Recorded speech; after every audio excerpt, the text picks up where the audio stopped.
First, they strike. The way that he destroyed that family from within, there's no other word I can find to describe him except evil. Then they pretend to grieve. Just phone somebody. Just let us know you're all right.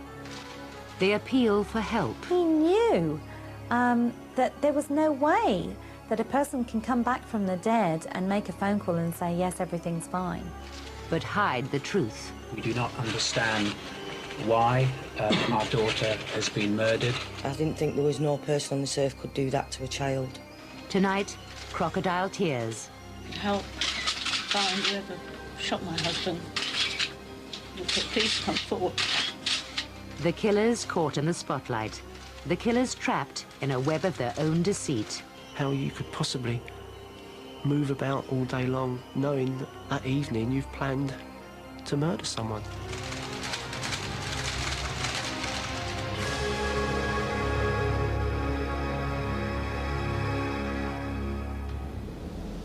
It was a unique case, and one that would remain a mystery for 8 years.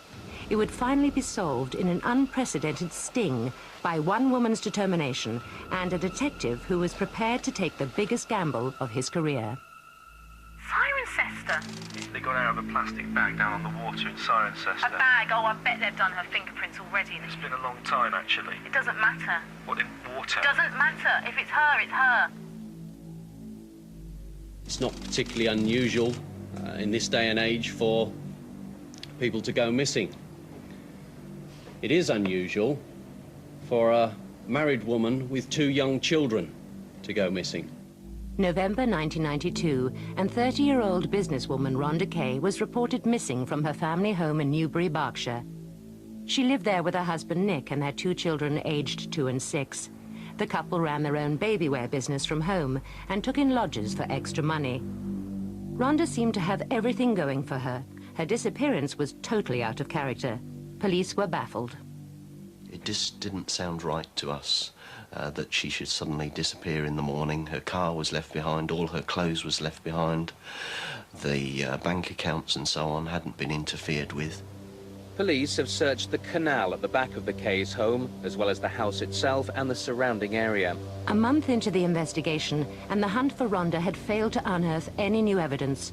There was no body and no new sightings.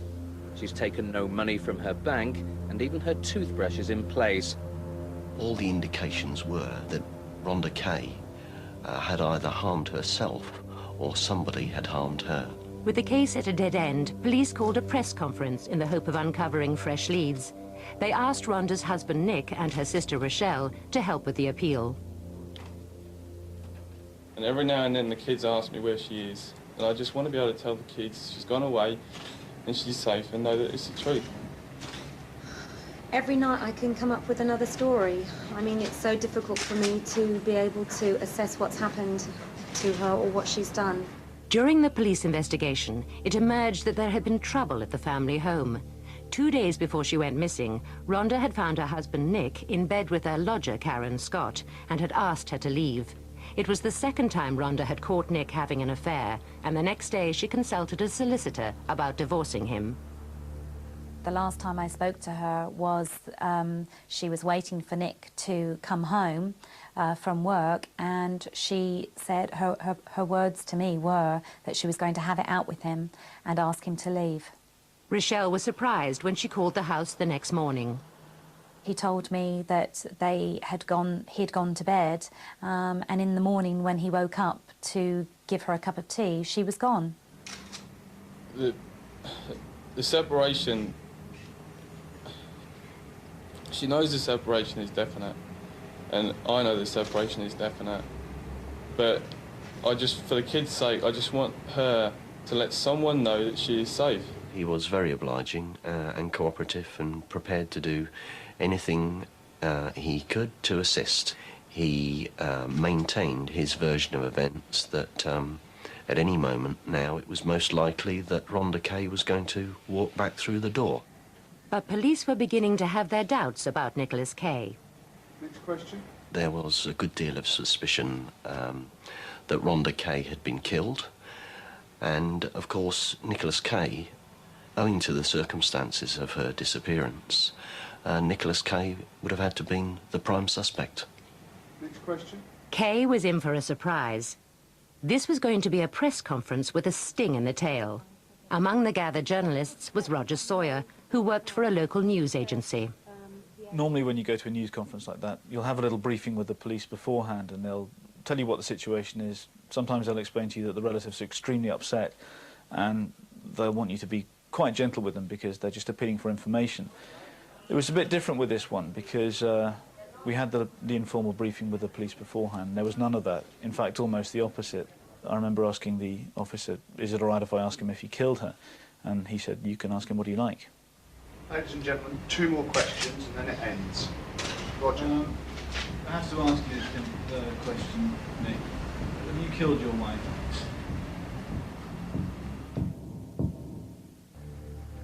Rhonda Kay had mysteriously disappeared from her family home in Newbury, Berkshire. The finger of suspicion was pointing at her husband. Gentlemen, 2 more questions and then it ends. At a press conference, a journalist was given the go-ahead to ask the question everyone wanted answered. You killed your wife. What do you think? I was a bit surprised by that, but I just asked him then, please answer the question. No, I have not killed my wife. I was really pleased that that particular question did come out because it was one of the questions that I wanted to ask myself. I didn't expect the answer that he gave.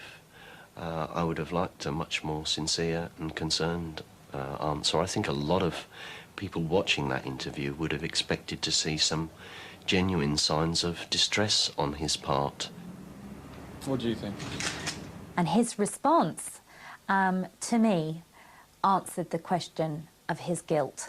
And the anger within me just brewed to such a degree that I just felt that I was going to explode. I came out of it thereafter feeling much the same as when I went into it. I suspected that she had been murdered, and I felt it was only a matter of time before we found her body. The appeal may have reinforced people's suspicions, but it brought forward no witnesses or new leads. There was simply nothing for the police to work on. Kay was free to go. He returned home to the house that he had shared with his wife, but now shared with his lover, Karen Scott.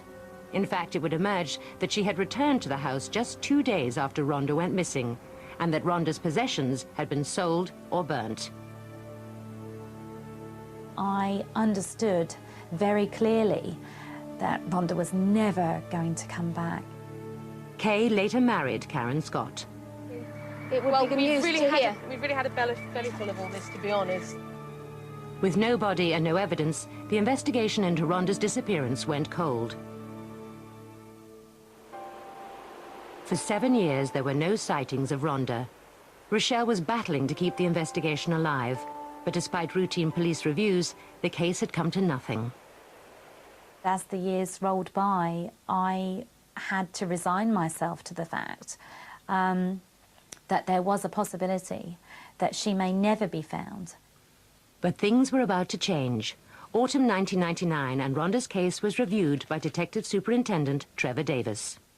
When I first reviewed the case, I looked at likely suspects. And of course, who was the person with motive? Nicholas Kay. Who was the person with opportunity? Nicholas Kay. And if you put those together with the circumstances that prevailed at the time, in other words, he'd just been discovered for the second time having an affair in quite a reasonably short period of time, he had to become the major suspect. He assured me that it would be his last major case before he retired, and that he would do everything in his power to get me the answers that I'd so desperately needed. There was no forensic evidence that had come to light that was going to implicate Nicholas Kay, and therefore my conclusion was that if we were going to get to the bottom of Rhonda's disappearance, then it had to come from him, and probably him alone. Davis came up with a groundbreaking plan. The police had recently been given new powers to bug private homes if there was no other way of obtaining evidence. He was given the official go-ahead to mount a covert surveillance operation on Kay's home. Bugs were planted in the kitchen, bedroom and bathroom. It was an extraordinary gamble. It may well have been within the family that they never ever spoke about it, so it needed a catalyst to bring that to the fore. That catalyst would be Rochelle.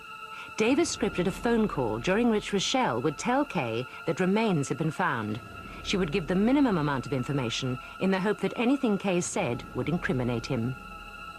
I had to make him believe that it was me speaking normally and convince him that a body had been found. And the pressure of knowing that my words were so important was tremendous. It was a high-risk strategy. They had to get it right first time. There would be no second chances. Rochelle would make the call to Kay, but not engage in conversation. The police would then monitor the reaction between him and his wife, Karen.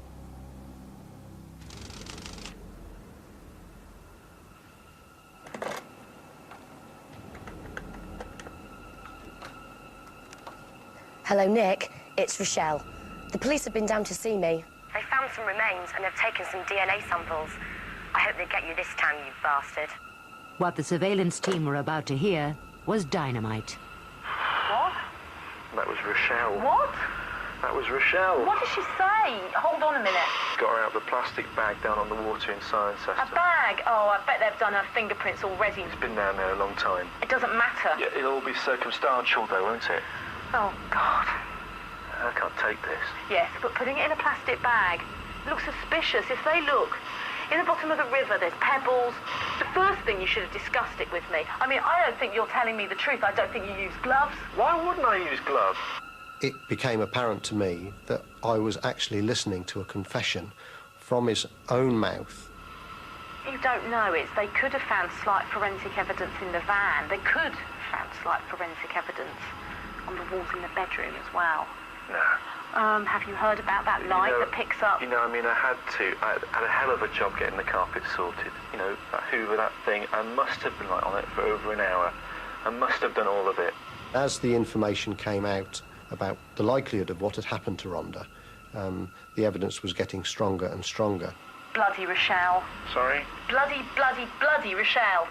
After 48 hours, police felt that at last they had enough evidence to arrest Kay. Nicholas Kay said that he knew that the house had been bugged and that he said certain things as a joke meant for the police, who he knew were listening.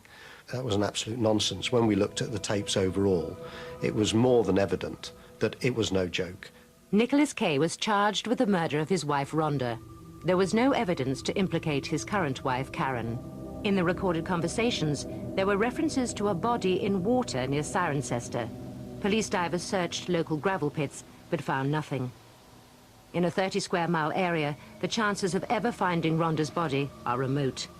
With no body or forensic evidence, for the first time ever, a whole case would depend entirely on taped evidence. Kay continued to maintain his innocence, but the recordings were to seal his fate. However, possibly influenced by the fact that no body had ever been found, the jury returned a surprise verdict of manslaughter, not murder. He was jailed for 6 years. He could quite easily have gone to the courts like everyone else and got a divorce. And to take somebody's life under these circumstances is absolutely unacceptable, and he couldn't be allowed to take those dark secrets behind closed doors and keep them there. And every now and then the kids ask me where she is, and I just want to be able to tell the kids she's gone away and she's safe and know that it's the truth. He knew that there was no way that a person can come back from the dead and make a phone call and say, yes, everything's fine. He just did it for the cameras and to get a sympathy vote. You killed your wife. What do you think? Just answer the question. No, I have not killed her wife.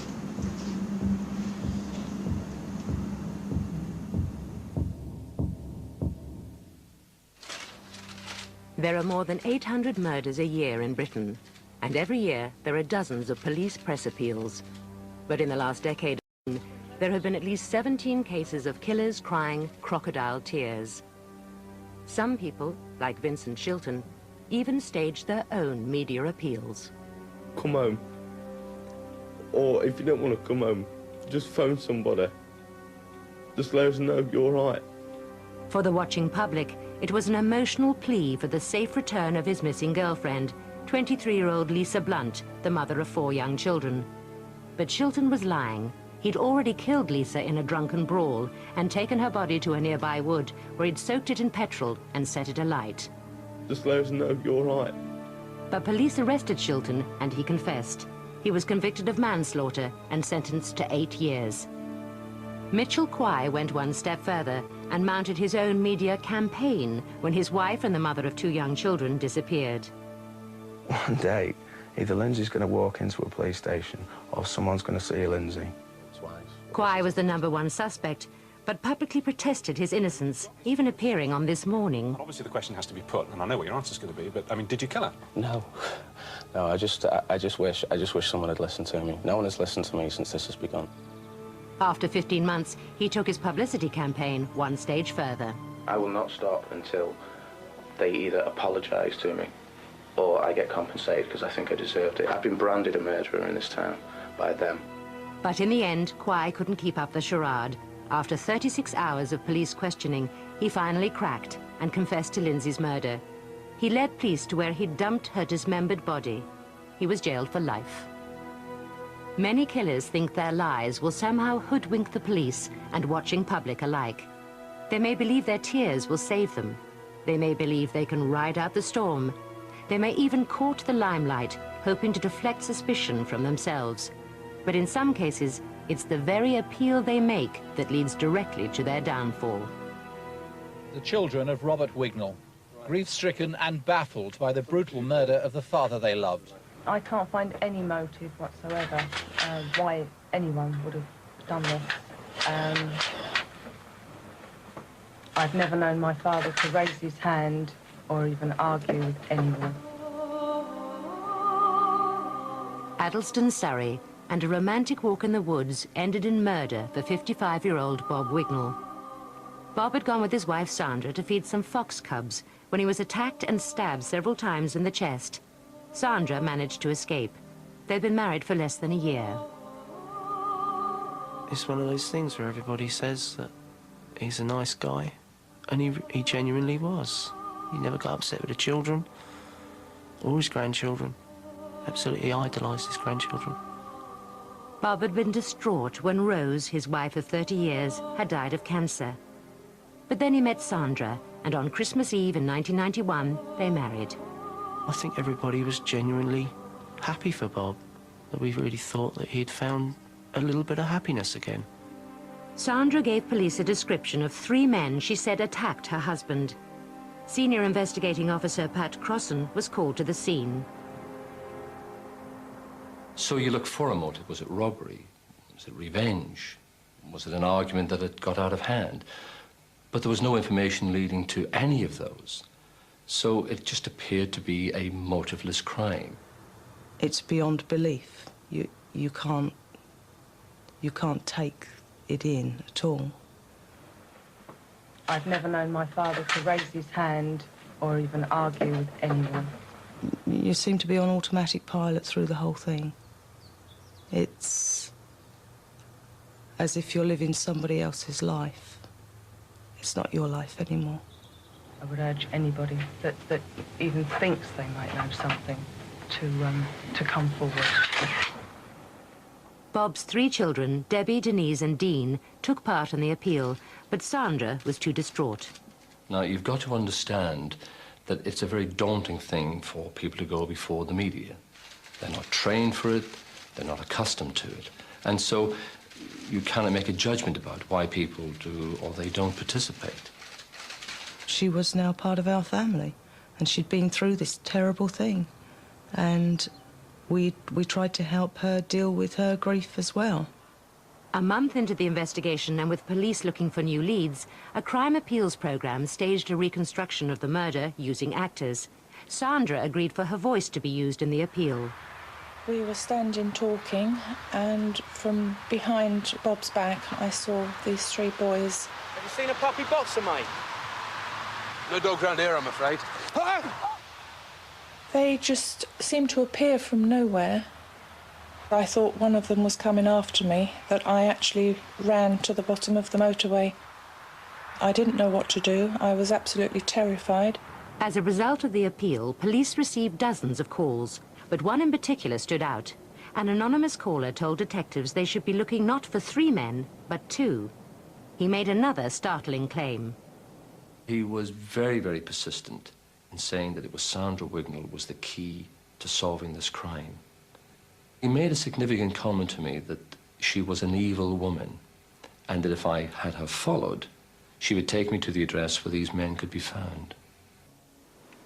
Bob Wignall had been stabbed to death while on a woodland walk with his wife, Sandra. The man investigating the murder, then Detective Superintendent Pat Crossan, had been suspicious of Bob's wife, Sandra, from day one.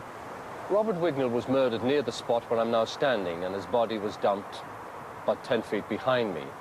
There were certain inconsistencies coming through. First of all, how did she find the body 10 or 15 minutes later in a dark wood, some distance away from where the attack had taken place? Why, for example, did she not run off in the opposite direction, where there were lights from houses, to seek help? The police mounted a surveillance operation to follow Sandra Wignall. Sandra's secret world was about to unravel. Police discovered that just 9 days after marrying Bob, she was back with a former lover, Terry Bewley. The relationship with that man was such that she would do anything that that man had asked her to do. If he said to drive naked to a given spot, she would do it. He invited other men to have sexual relationships with her in his presence, and she agreed to that. She obtained money, legitimately I might add, and gave it to him. She was totally besotted by him. The police investigated Bewley's background and uncovered some alarming details. Terry Bewley was a cold, cunning and calculated individual who had a previous conviction for murder. Police were convinced that Bewley was involved in the murder.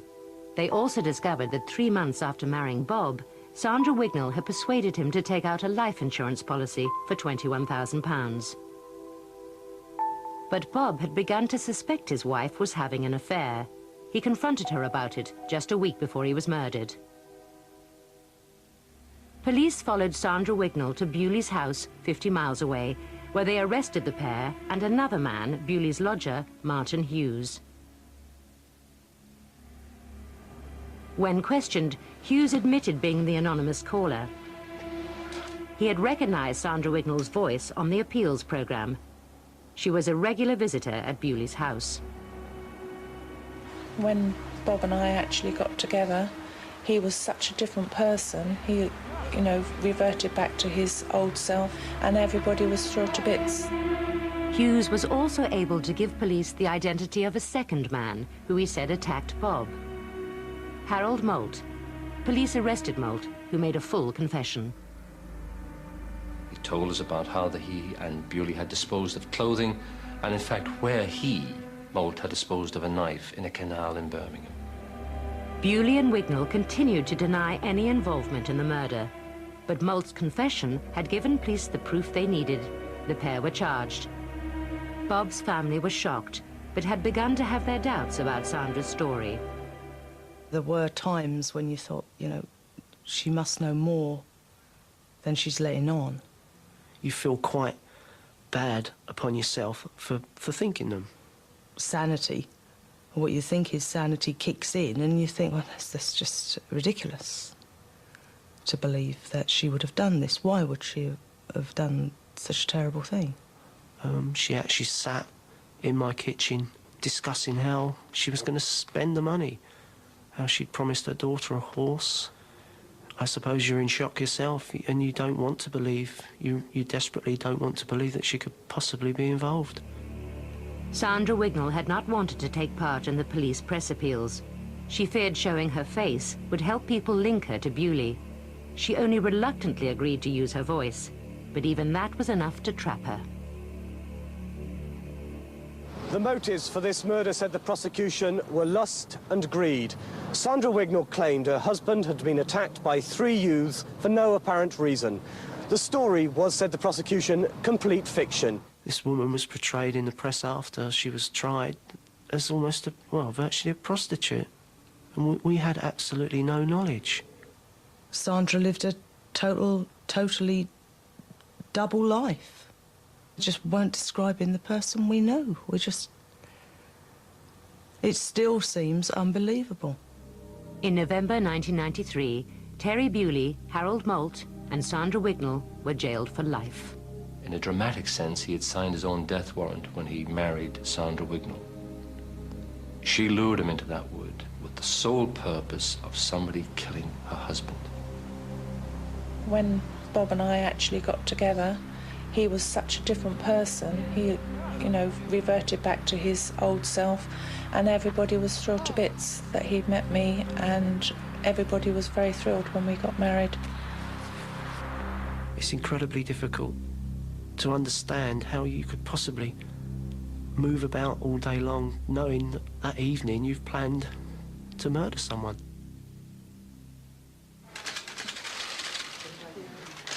Jean Dado faced the cameras after her husband had been shot in an apparently motiveless murder.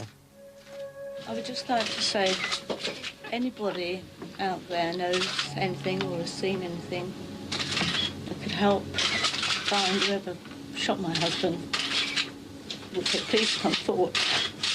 52-year-old financial advisor Terry Dado was shot at point-blank range as he opened the front door of their home. And I deserve the pain. Dado's apparently heartfelt appeal was a sham. With the help of Roger, her son from a previous marriage, she had made an incredible 11 attempts on her husband's life before finally succeeding with a hitman. With her marriage in trouble, she had not wanted to share the nest egg she and her husband had built up. Dado and her son were sentenced to 18 years for conspiracy to murder. The hitman was jailed for life. 10 years on, Dado still maintains her innocence. A personal appeal from victims' family or friends can maximize publicity, but it's a daunting experience, and people react in different ways, whether guilty or innocent.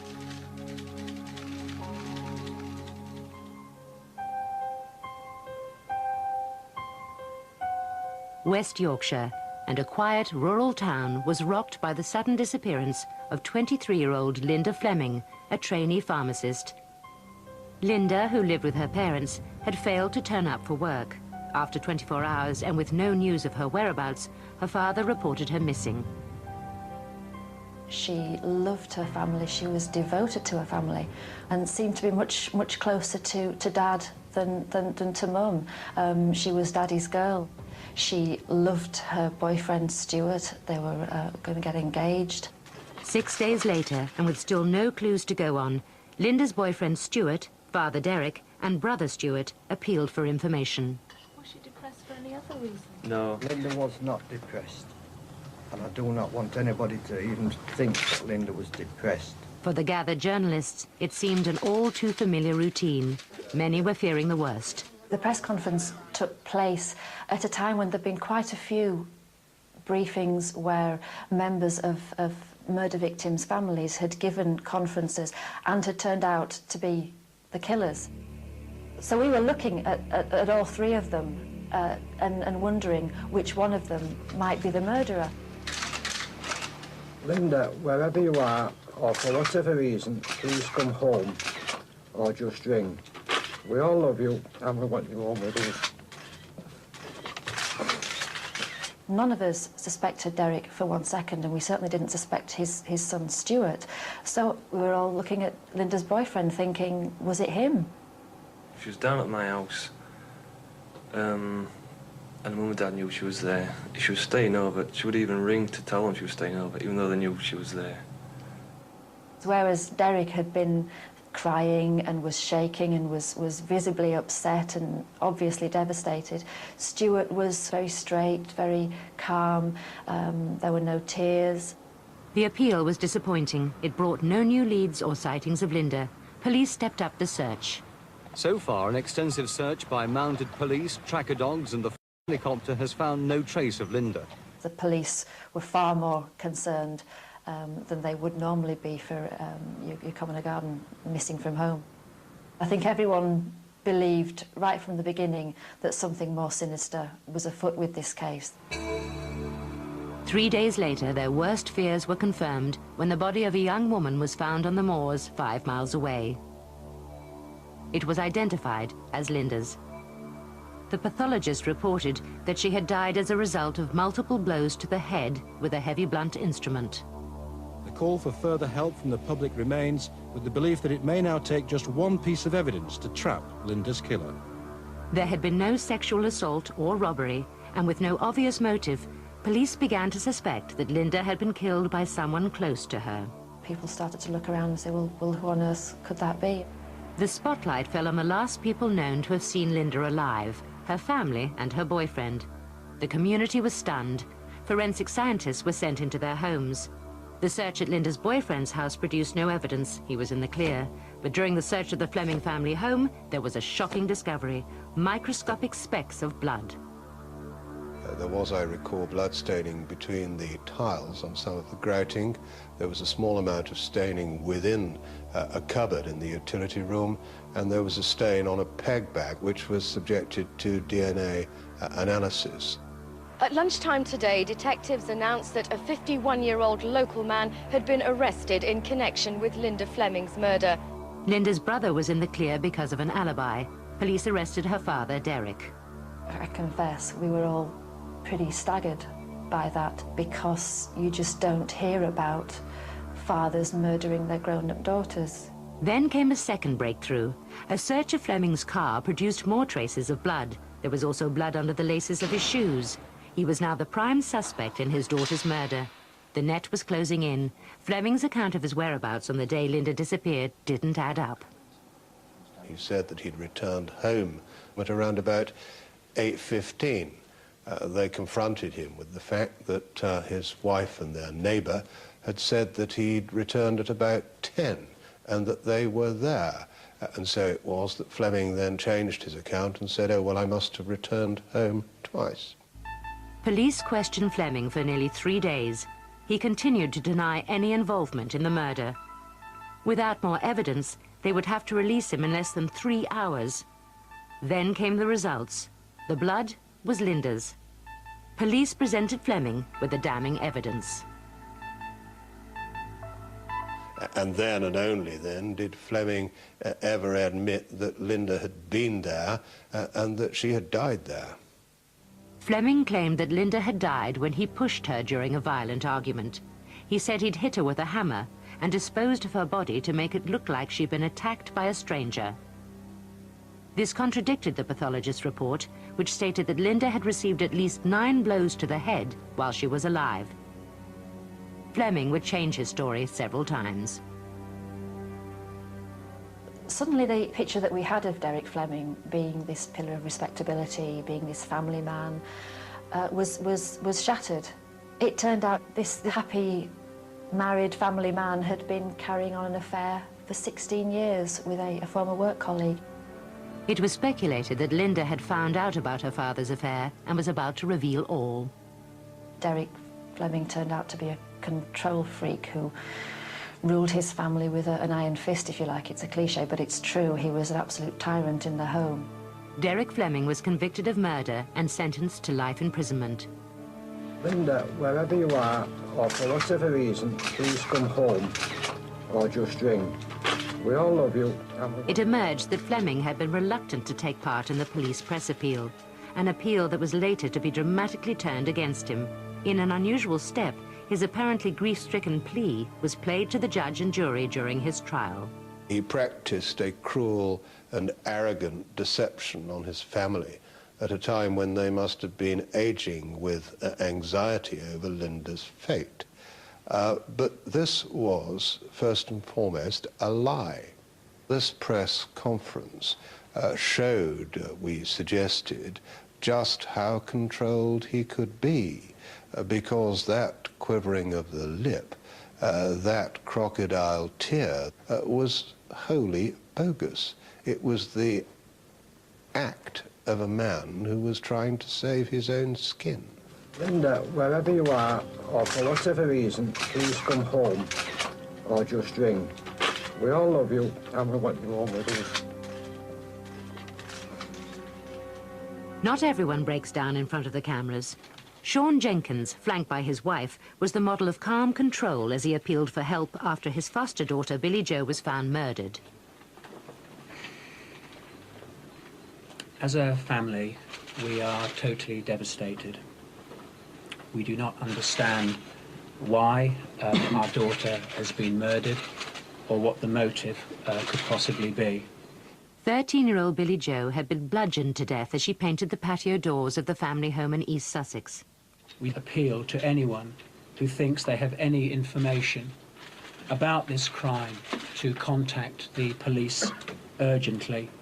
Now that we have attended this press conference today, I would ask the media to respect my family's privacy. Jenkins claimed there had been a prowler, but he was convicted on forensic evidence and sentenced to life. Like many killers, he thought he could escape justice by manipulating the media and police.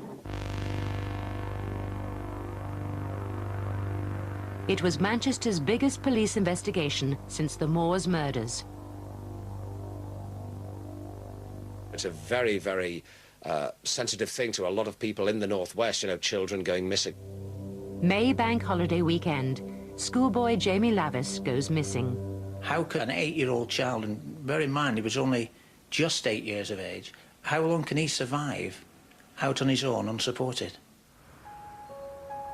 Openshaw, a run-down suburb of Manchester. This was Jamie's home and playground. On Monday the 5th of May, he went out to play, but didn't come back.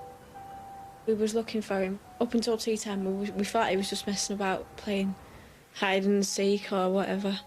And then when it got late, about 8 o'clock, it was really starting to worry people. My mum, she was shaking. When my dad came home, she just broke down. She says, we need to find him. It's getting late, it's getting dark. And then it got to 10 o'clock, we had to phone the police. The police called a press conference and asked Jamie's mother, Karen, to help with the appeal. If anybody out there knows where Jamie is or is giving him food, please just get in touch with the police. Everybody's waiting for him to come home. Now, Jamie's described as being small for his age. He's about 4 foot tall, and he wears clothes that are made to fit a 5 to 6-year-old.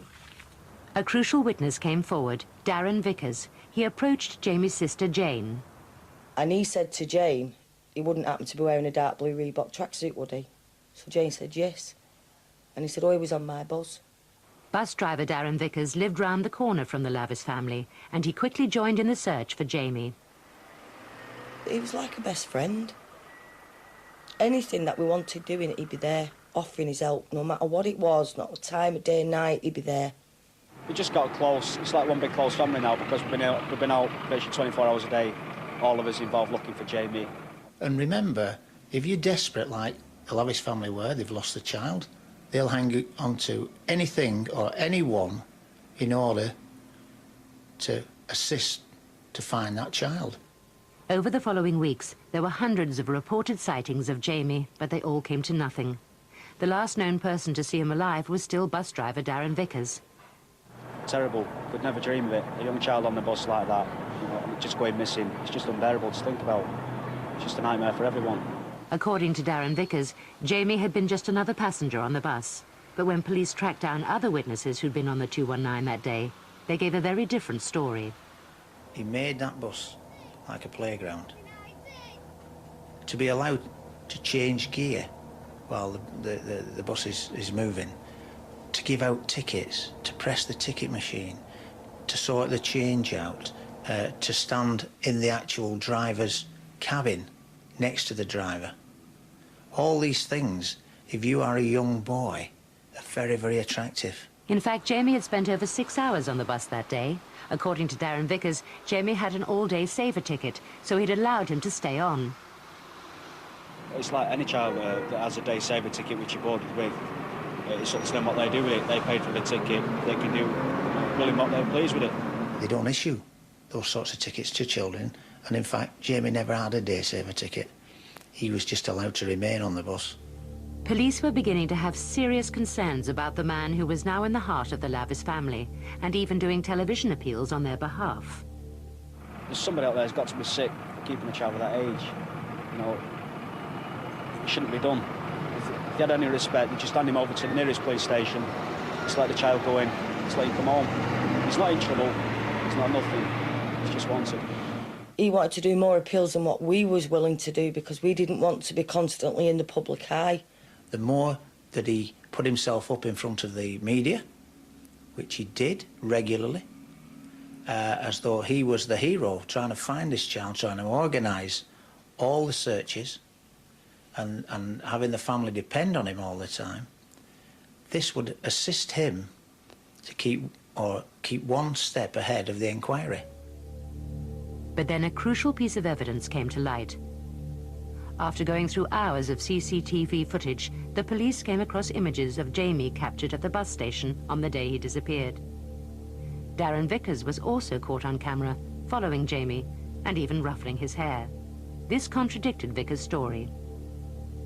It wasn't just a driver with a passenger. The driver had actually left the bus to speak to the child. So again, it's another little piece of information, a piece of intelligence to work on. The police became even more suspicious when they checked out Vickers' job references. We found that he'd given false information on his references, and one of his referees was a convicted paedophile. The Lavis family were about to discover that their newfound friend had become the prime suspect in their son's murder. On Piccadilly, 11:52. Darren Vickers joins us on the phone now. Darren, you're the bus driver that was the last person to see little Jamie alive. How come he hasn't been seen since? I'll never know till the day comes home. I still believe he's alive. If the case was what the police are making out to be, if the case was he was dead, around where they're looking, they'd have found him by now. Vickers even phoned a late-night radio chat show to volunteer information and was publicly describing himself as part of the family. So how's the police investigation going? The police are not letting much information out about that, which the family is supposed to know. They know the first confirmed sightseeing. Yeah. We've never been told. You always suspected that there was something underneath that he wasn't telling anybody, and I think that's why none of us believed a word he said when he appeared on the show. 3 weeks after Jamie was reported missing, police arrested Darren Vickers for his abduction. They then had to break the news to his family. We didn't take it seriously at all. We just thought they'd drawn a blank, so they was just aiming for the nearest person. In fact, they vilified the police and the action that we'd taken at that particular time. Understandably so, because we had taken away their pillar of strength. And we actually went down to the police station and sat there while he got out. It's my understanding when Vickers was released, they held a party. Police had to release Vickers because of a lack of evidence. He then turned to the media again to publicly proclaim his innocence. He even invited a film crew round to the Lavis' house. If I would have never come forward in the first place, you know, just to let them know that I'd seen Jamie on that day, they'd never been nothing the wiser today. They'd have been ripping their head, pulling at straws, you know. I thought I did the right decent thing in letting them know that I'd seen him on the day, but I'd never thought I'd have been, you know, arrested on suspicion of his abduction. I think it's just a joke. Every time you turned on the television, Vickers would be there. I feel he's still alive. I don't fear the same way the police fear that he's murdered. His family don't. You know, but somebody somewhere knows where Jamie is. And he was doing this for no other reason than to throw suspicion away from him. I've got nothing to do with the abduction of James Lavis. And I've got the backing of the Lavis family, relations, everybody. By saying he got the backing of the Lavis family, by telling the members of the public via the media that why are the police picking on me because I am the man leading the searches, I am the pillar of strength behind this family. So how can it be me? Vickers even moved in with the family after police searched his own house 3 streets away. Vickers' presence amongst the family made our job very, very difficult. We have a duty to inform the family and keep them up to date with the results of our inquiries. When you've got an enemy within that family and you know about that, you can't be as open as you would like to be with that family. But Vickers' frequent media appeals were about to backfire. 2 teenagers who had seen him on television reported that he had tried to lead them into some woods late at night. The police then focused their search for Jamie in that area. This is the area where we found the tarpaulin, which covered clothing similar to the one that had been described by Jamie's mother. And it consisted of a pair of jogging trousers, children's jogging trousers, and a wax jacket, child's wax jacket. We scooped it up, put it into a bag, took it back to the police station, and then, when they laid it out to dry, we found the jawbone. Our Home Office pathologist examined it and told us that, number one, yes, it was human. Number two, the size of it indicated it being a child's around the age of the child we were looking for. That's Jamie. DNA tests proved that it had been Jamie's. His body had been dismembered and the remains scattered. Police were able to break down Vickers' alibi by showing that he had not been with his family that night, as he had claimed. Police officer said, we've found the remains, we've had it tested, and it's Jamie. And I said, no, it's not. I said, no, it's not Jamie, and I wouldn't believe it for months. I wouldn't accept it that it was Jamie. In fact, because of the fact of the state that they found it in, I didn't think there was no person on this earth could do that to a child. Because we didn't find all of what was of Jamie. We didn't find all his clothes and we didn't find all his body. Vickers denied abducting and murdering Jamie, but his betrayal and manipulation of the family wasn't over. During the trial, he tried to pin the blame on Jamie's father. My dad was in total shock. He just couldn't believe that someone was trying to say that he killed his own flesh and blood. If my dad was anything, he worshipped his kids. But Vickers didn't stop there. He also claimed that he'd been having an affair with Karen and that she was carrying his child. And he wanted blood tests to prove it was his child. So I did blood tests just to satisfy him, because I couldn't stand his eyes going in the back of my head every time I went to the trial. Just to prove to everybody, because people was whispering behind us backs, writing graffiti on walls that I'd slept with my son's murderer. He's a control freak. He likes the feeling of control. He was controlling the family, he was controlling the media, and he was trying to control our inquiries. Right up to the end. For 5 months, Vickers had wept crocodile tears with the family, falsely raising their hopes while trying to save his own skin. I've got nothing to do with the abduction of James Lavis.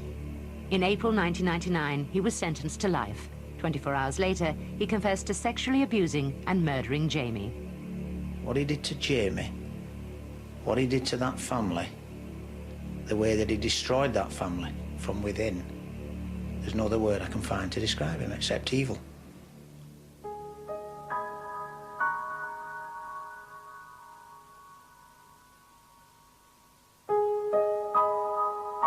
I go up to that cemetery and I think, I'm buying him flowers for Christmas when I should be buying him toys. And I'll never forgive Darren Vickers for what he's done. To kill a child, but to dismember him and bury him is the most sickening thing that anybody could ever do to somebody.